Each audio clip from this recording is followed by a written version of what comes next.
यहाँ आए हुए सभी भक्तों के चरणों में दास का प्रणाम है। गीता में भगवान कहते हैं, मरने वाले का जन्म निश्चित है, तो लोग श्राद्ध पिंडदान काहे करते हैं? लोग कहते हैं आत्मा की शांति के लिए श्राद्ध पिंडदान किया जाता है ताकि आत्मा को मोक्ष मिले उसको। पहली बात तो आत्मा निर्लेप है, उसको अशांत हो नहीं सकती है। वो परमात्मा का अंश है, अशांत कैसे हो सकता है? वो है आत्मा तो अजर अमर अविनाशी अडोल अचंचल अरूप अगम अगोचर है, उनको दुख कैसे हो सकता है? कितने पशु पक्षी कीड़े मकोड़े मर जाते हैं, उनका तो श्राद्ध पिंड नहीं कोई करता है। क्या उनको जन्नत नहीं मिलती है क्या उनको? ये इंसान अज्ञानता है और कर्मकांड है और पाखंड ये है। मैं छोटी कहानी सुनाता हूँ, मैं आपको 3 छोटी कहानी सुनाऊंगा, जो समझदार होंगे समझ जाए, इशारा काफी होता है। कबीर के गुरु रामानंद थे, उनके पिताजी खत्म हो गए थे बहुत समय पहले। तो कबीर से कहा कि जाओ हमें गाय दूध ले आओ, लोटा दिया, गांव से गाय दूध लेके आओ, हमें पिताजी का श्राद्ध करना है। तो कबीर लोटा लेते हैं, लेके जाते हैं, तो रात में गाय मरी पड़ी थी। वो उसी दिन गाय मर गई थी। तो घास लिया, उसके पास डाल दिया और वहाँ पर कौन किनारे बैठ गए। काफ़ी देर हो गई, गुरु ने सोचा बहुत देर हुई, कबीर अभी आया नहीं, कहाँ चला गया। तो गुरु खोजने जाते हैं उसको, तो देखते हैं कबीर एक जगह बैठे हुए हैं, बगल में गाय मरी पड़ी है। अरे कबीर तो है क्या कर रहा है? उनका दूध ले आओ गाँव से, पिताजी श्राद्ध करना हमको है। तो कबीर ने कहा गुरु जी, कबीर तो कबीर थे, फिर गई हूँ, कबीर के साधारण इंसान थे नहीं वो। कबीर तो उनको ज्ञान देना था, उसने गुरु ज्ञान देना था अपने गुरु को।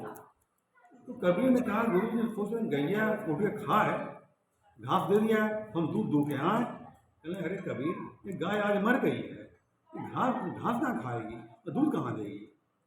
तो कबीर ने कहा गुरु जी, गैया आज मरी है और आज नहीं खा पा रही है, और आपके पिता कब के मरे हुए हैं, क्योंकि खाना खाने आ रहे हैं क्या आपका? गुरु का दिमाग खुला, बात तो सही कह रहे हैं। जो आज का मरा हो प्राणी नहीं खा सकता है, वर्षों पहले मर गया हो, उसे खिलाते हैं। मरने मतलब कौवे खिलाते हैं, शायद कौवे खिलाते हैं। और उसका जन्म हो चुका है उसका, कहाँ कौवे चक्कर में पड़ो? ऐसे कौवा क्या बड़वाने लगे, डंडा लेके भगा दो उसको, और उस दिन खौफ खिलाते हैं। दूसरी कहानी है गुरु नानक देव जी की। गुरु नानक देव जी गया में गए हुए थे, तो पितर पे टाइम था, लोग अपने पितरों को पूरब दिशा से पानी दे रहे थे। वो तो उन्होंने पूछा क्या कर रहे हो भैया? कहने पितर को पानी में दे रहा हूँ, परलोक पानी जा रहा है मेरा। मैंने अच्छा। तो कबीरदास क्या किए, गुरु नानक देव क्या किए, वो पश्चिम से पानी फेंकने लगे। कहना तुम क्या कर रहे हो भैया, पानी धर दो। कहना भैया मेरा खेत सूख रहा है वहाँ पर, मैं वहाँ पानी में दे रहा हूँ। वो क्या पागल हो क्या, यहाँ पानी खेत में पहुँच जाएगा?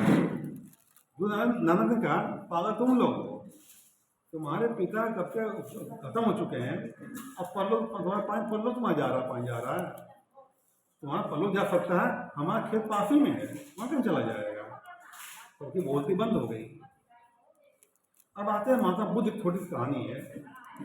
राजा प्रसन्नचित्त थे, उनके पिता का स्वर्गवास हो गया था। उस समय बुद्ध उन्हीं के राज्य में भ्रमण कर रहे थे। अब प्रसन्न राजा बुद्ध को जानते थे अच्छी तरीके से, तो उन्होंने बुद्ध को बुलवाया और कहा हमारे पिताजी खत्म हो गए हैं, मैं चाहता हूँ आप तो विद्वान आदमी हैं, आप कोई पूजा पाठ कर दें, उनको मुक्ति मिले और मोक्ष धाम प्राप्त हो। अच्छी बात है। तो उन्होंने कहा, बुद्ध ने कहा 2 घड़े ले आओ, एक घड़े में घी भरो, एक घड़े में कंकड़ पत्थर भरो, नदी किनारे पास ले आओ जा करके वहाँ पर। तो 2 घड़े भरे गए भैया, एक कंकड़ पत्थर घी भरा, वो कपड़ा बांध दिया गया और कहा लेके आओ पानी रखो इसको। पानी में रखा और कहा, बुद्ध ने कहा इसको तोड़ दो। माँ डंडा तोड़ा गया तो घी तैरने लगा और कंकड़ पर नीचे बैठ गए। तो बुद्ध ने प्रसन्न जी से कहा क्या किसी पूजा पाठ करने से जो घी तैर रहा है क्या बैठ सकता है? प्रसन्न जी ने कहा हमारा ऐसा नहीं होता है, ये प्रकृति के विपरीत है, ऐसा नहीं हो सकता है। फिर बुद्ध ने कहा जो कंकड़ नीचे बैठ गए हैं, क्या किसी पूजा पाठ कर्म कांड करने से क्या पत्थर तैर सकते हैं? हमारा ये भी नहीं सकता है, ये प्रकृति विपरीत है। घी बहता है पानी में और पत्थर डूब गया। तो बुद्ध ने कहा इसी तरह इंसान जैसा कर्म करता है, कर्म इंसान उतारता है। इंसान चादर को उतारता नहीं है। मरते समय गंगा जल मुंह डालते हैं, तुलसी पत्ता डालते हैं, महामंत्री पाठ कराते हैं, रामायण कराते हैं, कोई फायदा नहीं है, कुछ नहीं मिलने वाला। इंसान कर्म ही तारेगा। ये जो मृत्यु भोज है, ये भारत सरकार द्वारा 1960 अधिनियम तहत मृत्यु भोज पर रोक है। ये सरकार द्वारा मान्यता नहीं है इसको है, लेकिन लोग करते हैं अज्ञानता कारण और मूर्खता कारण करते हैं। किसी घर लड़का मर गया है, पति मर गया है, पत्नी मर गई है, नाती मर गया है, पूरा परिवार दुखी परेशान रहता है। लेकिन जो है अब जब गले खिलाता भी है तो पूरा परिवार दुखी रहता है और परेशान रहता है। ये उसी दुखी परेशान खिलाते हैं सभी है। अरे कोई शादी ब्याह का हो, खुशी माहौल खिलाओ तो बात अलग रहती है। मृत्यु भोज कराते हैं, हर साल पिंड श्राद्ध करेंगे, पिंड दान देंगे। अरे सच्चा श्राद्ध पिंड दान तो वो है माता पिता जीते जी देना। श्राद्ध पिंड दान मतलब क्या होता है? श्रद्धा से, पिंड माने पेड़, दान माने देना, श्रद्धा से माता पिता खिलाना, यही सच्चा श्राद्ध पिंड दान है। बाकी अज्ञानता मूर्खता है। जो लोग पुराने जमाने के हैं, बुजुर्ग लोग हैं, उनको बदला नहीं आ सकता। उनको खून खून में रंग बसा हुआ है। जो नई पीढ़ी आ रही है मैं उनसे कहना चाहता हूँ इन पाखंडों में न पड़े, इतना करे जा करके इसमें ही है, क्योंकि किसी करने कोई तरता नहीं है। हमारे क्षेत्र में पीछे एक पीपल का पेड़ है, पार्क बना हुआ है। मैं सच्ची घटना बता रहा हूँ मैं आप लोगों को। तो किसी के बाप मर गया था, वो गरीब आदमी था, पैसे में बेचारा बीमारी में काफ़ी पैसा लग गया उसको। तो पंडा था, उसके पास आया तो पंडा उससे कहता है कि हमें खटिया दो, रजाई दो, गद्दा तकिया दो, 4000 रुपये हमको दे दो। तो वो कहता भैया बहुत गरीब आदमी है, हम इतना नहीं दे पाएंगे, बीमारियों से तबाह हो चुके हैं हम। तो पंडा क्या कहता है, देखो हम नाराज हो जाएंगे, तुम्हारे बाप नरक में जाएंगे सीधे, हमको खुश कर दोगे, हम स्वर्ग भेजेंगे, मंत्र पढ़े भेजेंगे। हम वहीं खड़े थे, हमने कहा कहाँ चक्कर फंस गए हो, कुछ मत करो जाकर के। कहते नहीं मेरे बाप नरक में चले जाएंगे। हमने कहा ऐसा मुझ कहीं कह रहे थे। एक छोटी कहानी सुनाता हूँ, अखबार में दिया आया था। एक लड़का था, उसकी माँ थी, 2 बच्चे थे, पत्नी थी। वो ठंडी के टाइम था, अपने रजाई में सोते थे। बुढ़िया कहती थी भैया, उसकी माँ कहती थी रजाई लग रहा है, ठंडा लग रहा है बेटा। तो लड़का नाटक क्यों कर रही हो, ठंडी नहीं लग रही है, हम पैसा नहीं बाद में ला दें तुम्हारे लिए। कहती रही बुढ़िया, रात में रोती रह रही, ठंड में सिकुड़ती रही, रोती रही, सोती रह जाए करके। अब लड़का था जरा बात चिल्लाता था उनको, ठंड में बेचारी अकड़ गई, मर गई। वो लड़के को मालूम पड़ा कि माँ मर गई है, तो भैया पूरे रिश्तेदार सब आए। लड़के ने बड़े धूमधाम से उसका जो है किया सब ये बहुत पंडितों खिलाया, ब्राह्मणों खिलाया, बहुत सब दान दक्षिणा किया उसने, बहुत किया। लोगों का हुआ बेटा हो तो ऐसा हो, अरे घंटा बेटा हो ऐसा तो हो। बुढ़िया घर बेचारे को रजाई नहीं दे पाया, दुनिया में ढकोसला करने की जरूरत क्या है इसको भैया उसको है। हमारे क्षेत्र में मुसलमान था, वो लड़का शराब पीता था, बाप बूढ़ा था, लड़का बाप मना कर मत पियो मत पियो मना करता था। एक दिन पी करके आया और जो उसने क्या किया, उसने कि बाप मना किया, क्यों पी के आया, तो मना हम बोलने लगा। लौंडा नशे में था ही, बाप गिरवान पकड़ा और दीवार 3 बार दीवार में मार दिया उसने। उसका फट गया यहाँ पर, हाल अस्पताल ले गए उसको, सब 2 दिन में बेचारा मर गया।